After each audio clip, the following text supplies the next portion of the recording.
যেই দিন বাপ মরে সেই দিন রাতেও সন্তান যাই কান্দাকাটি করুক, রাত হইলেও ভাত ঠিকই খায়। কিও ভাত খায় না, পরের দিন নাস্তা খায় না। কিরে কান্দস না তুই? না বলে তোর বাপের লাগে দুঃখিত, ভাত খাস খা। কথা বলেন না। এর নাম দুনিয়া।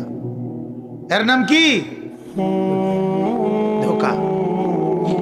এটা ধোকা, এটা ধোকা, এটা ধোকা।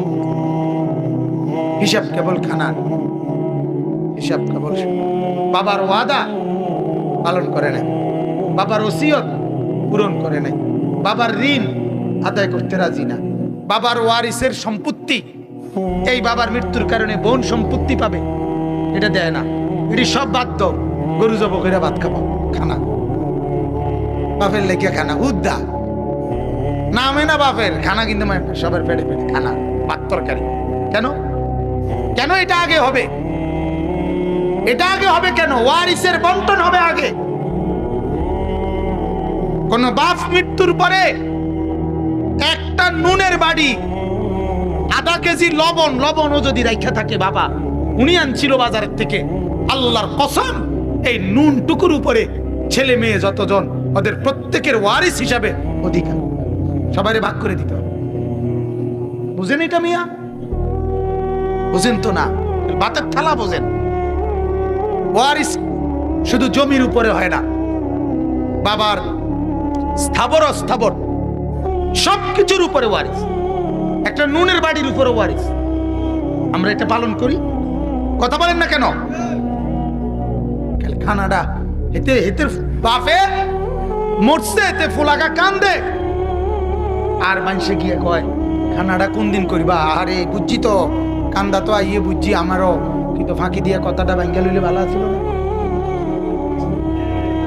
হ্যাঁ, খানাটা কোন দিন করবা? আরে বুঝছি বুঝছি নামনি ডাকাত, তুই তো বাতে না টুয়াইতে আস,